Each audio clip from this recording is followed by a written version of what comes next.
శ్రీ విష్ణు రూపాయ నమ శివాయ. శ్రీ విద్య ప్రేక్షకులకి రోజు స్వాగతం. ఈ రోజు మనం సింహ రాశి వారికి 16th జూలై నుంచి 31st జూలై వరకు రాశి ఫలాలు ఎలా ఉండబోతున్నాయి ఇప్పుడు మనం తెలుసుకోబోతున్నాము. ఈ రాశి ఫలాలు ఏవైతే ఉన్నాయో గోచరం లోపల నడుస్తున్న గ్రహస్థితి ఆధారంగా అయితే నిర్మితం చేయడం జరిగింది.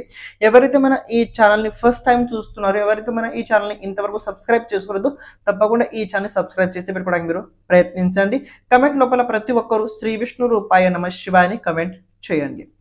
సింహరాశి కాలచక్రం లోపల 5వ రాశి. ప్రెజెంట్ ఏదైనా బ్యాడ్ టైం నడుస్తుందంటే అష్టమ స్థానం లోపల శని గోచరం నడుస్తుంది, కానీ 11th హౌస్ లోపల గురు గోచరం కూడా బాగానే ఉంది.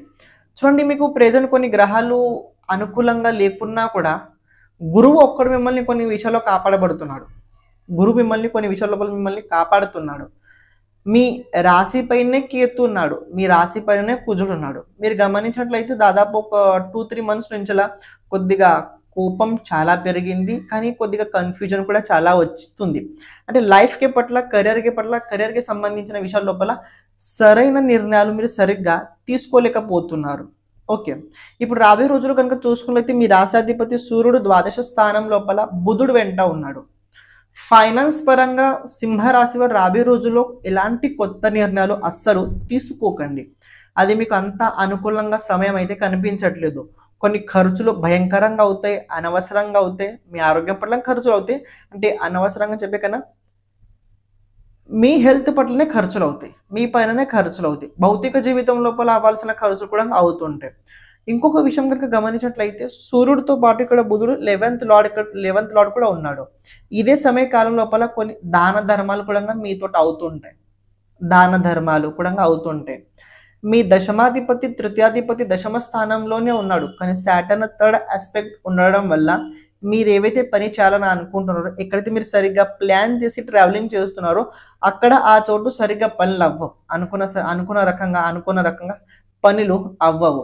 అని దీంతో పాటు కొద్దిగా కుటుంబం లోపల కొద్దిగా ఇన్సెక్యూరిటీ కూడా రాబోయే రోజుల్లో ఉంటుంది. అంటే మంత్ ఎండింగ్ నుంచి మొదలవుతుంది, మీకు ప్రభావం మొదలవుతుంది. అని ఈ నెల లోపల ట్రావెలింగ్ కూడా ఉండబోతుంది, తీర్థక్షేత్రాలకు కూడా వెళ్ళబోతున్నారు. అలాగే దాంతోపాటు చూసుకున్నట్లయితే కొద్దిగా నేను 3 విషయాలు చెప్తాను. ఈ 3 విషయాలు అతి జాగ్రత్తగా ఉండాలి. ఒకటి, ఫ్యామిలీ లోపల కొద్దిగా మీకు యాంగ్జైటీ పెరుగుతుంది, కి నేను ఇంత చేసినా మా ఫ్యామిలీలను సరిగా అర్థం చేసుకోవట్లేదని, ఇది అందరికీ సమస్య. రెండోది ఏంటంటే ఫైనాన్స్ పరంగా ఖర్చులు చాలా పెరుగుతున్నాయి. దీన్ని మనం ఎలా తగ్గించుకోవాలి, దీని పట్ల ప్రయత్నం ఏదైతే నడుస్తుందో మీరు ఒక విషయం ఆలోచించండి. 2nd అలాగే 11th ఎప్పుడైతే 12thలో ఉంటాడో లగ్నాధిపతి రాశాధిపతి వెంట, అలాంటి టైంలో జాతకుడికి ప్రత్యేకంగా అవుతుంది అంటే ఆ జాతకుడిది ఎక్కువ ఫోకస్ ఖర్చులపైనే ఉంటుంది. అని దాంతోపాటు అంటే కొద్దిగా నిద్ర కూడా సరిగ్గా పట్టదు, హెల్త్కి సంబంధించిన సమస్యలు కూడా సడన్లీ క్రియేట్ అవుతుంటాయి. ఓకే, కెరియర్ పరంగా కనుక చూసుకుంటే సింహరాశి వారికి కెరియర్ పరంగా కొద్ది చేంజెస్ అయితే కనబడుతున్నాయి. లైఫ్ లోపల కొన్ని చేంజెస్ అయితే, ముఖ్యమైన పరివర్తనలు అయితే మీరు చూడగలుగుతారు. విద్యార్థులు ఎవరైతే ఉన్నారో సింహరాశి వారు పర్వాలేదు, కొద్ది బాగుంటుంది.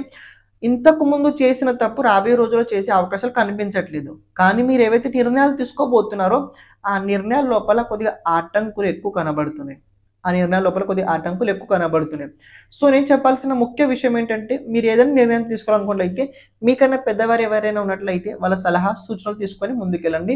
రిస్క్ కొద్దిగా రాబోయే రోజుల్లో ఎక్కువగా తీసుకోవాల్సి వస్తుంది. కొద్దిగా మన అనే వాళ్ళు ఎవరైతే ఉంటారో వాళ్ళ నుంచి కొన్ని విషయాల లోపల మనం దూరం అయ్యే అవకాశాలు కూడా రాబోయే రోజుల్లో కనబడుతుంది.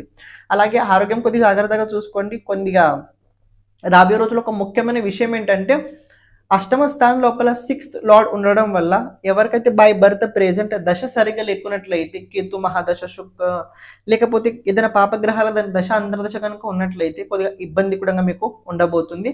సో నేను చెప్పాల్సింది ఏంటంటే 8th అలాగే 12th హౌస్ ప్రెజెంట్ యాక్టివేట్గా ఉండడం వల్ల కొద్దిగా అనుకున్న పనులు సరిగా చేయలేకపోవడం వల్ల మీ పట్ల మీకు కొద్ది కోపం అయితే ఎక్కువగా రాబోయే రోజుల్లో పెరుగుతుంది. అలాగే దశమ స్థానం లోపల దశమాధిపతి వెంట శుక్రుడు ఉండడం వల్ల ఈ శుక్రుడు మిమ్మల్ని పని అయితే తీసుకెళ్తాడు. ఎలా తీసుకెళ్తాడు? ఒక స్త్రీ సపోర్ట్ మీకు ఉండాలి. ఒక స్త్రీ సపోర్ట్ అంటే మీ వైఫ్ కావచ్చు, మీ సిస్టర్ కావచ్చు, మీ మదర్ కావచ్చు, లేకపోతే మీ ఫ్రెండ్స్ కావచ్చు. ఆడవాళ్ళ ఫ్రెండ్స్ కనుక మీకు ఉన్నట్లయితే మీ వర్క్ లోపల కొద్దిగా వాళ్ళ సలహా వల్ల, వాళ్ళ గైడెన్స్ వల్ల మీరు అనుకున్న పనులు కొద్దిగా మీరు వేగంగా చేయగలుగుతారు. ఇది విద్యార్థులంగా వర్తించుతుంది, అలాగే ఉద్యోగం చేస్తున్న వాళ్ళు కూడా వర్తించుద్ది. మరి బిజినెస్ వాళ్ళకి ఎలా ఉంటుంది, బిజినెస్ లోపల ఓకే నార్మల్లీ అంతా బాగా బిజినెస్ కోసం అయితే చెప్పను. బిజినెస్ లోపల ఏంటంటే కొద్దిగా ఇంతకు ముందు కొన్ని తప్పులు ఏవైతే చేశారో ముందు దాన్ని సరిదిద్దుకోవడానికి ప్రయత్నించండి. అలాగే దీన్ని సరిదిద్దుకుంటూ ఇంకా కొత్తది ఎలా మీరు డెవలప్ అవ్వగలుగుతారో దాని గురించి కూడా మీరు ఆలోచించడానికి ప్రయత్నించండి, బాగుంటుంది. నేను చెప్పాల్సిన ఒక ముఖ్యమైన విషయం ఏంటంటే కొద్దిగా మానసికమైన ఆందోళన అయితే రాబోయే రోజుల్లో పెరుగుతుంది. నేను సింగిల్, నాకెవ్వరు కారు, ఈ ఫీలింగ్ రాబోయే రోజుల్లో మనసులో మీకు ఎక్కువగా తపన పడుతుంటారు. ఈ ఫీలింగ్ రాబోయే రోజుల్లో ఎక్కువగా వస్తుంటుంది. ప్రతిరోజు శివుడికి అభిషేకం చేయండి, మార్నింగ్ తొందరగా లేవండి, అలాగే సూర్యుడికి అర్ఘ్యం ఇవ్వండి, సూర్య నమస్కారాలు తప్పకుండా చేయండి, మీ ఇష్ట దేవుడిని ఎక్కువగా ఆరాధించండి. దీని వ్యతిరేకంగా మీ జాతకంలో ఏదైనా గ్రహస్థితి సరిగ్గా లేకున్నట్టయితే నేను చెప్పిన దానికన్నా కొద్దిగా ఎక్కువ బాధ అయ్యే అవకాశాలు అయితే కనబడుతున్నాయి. శ్రీమాత్రే నమః.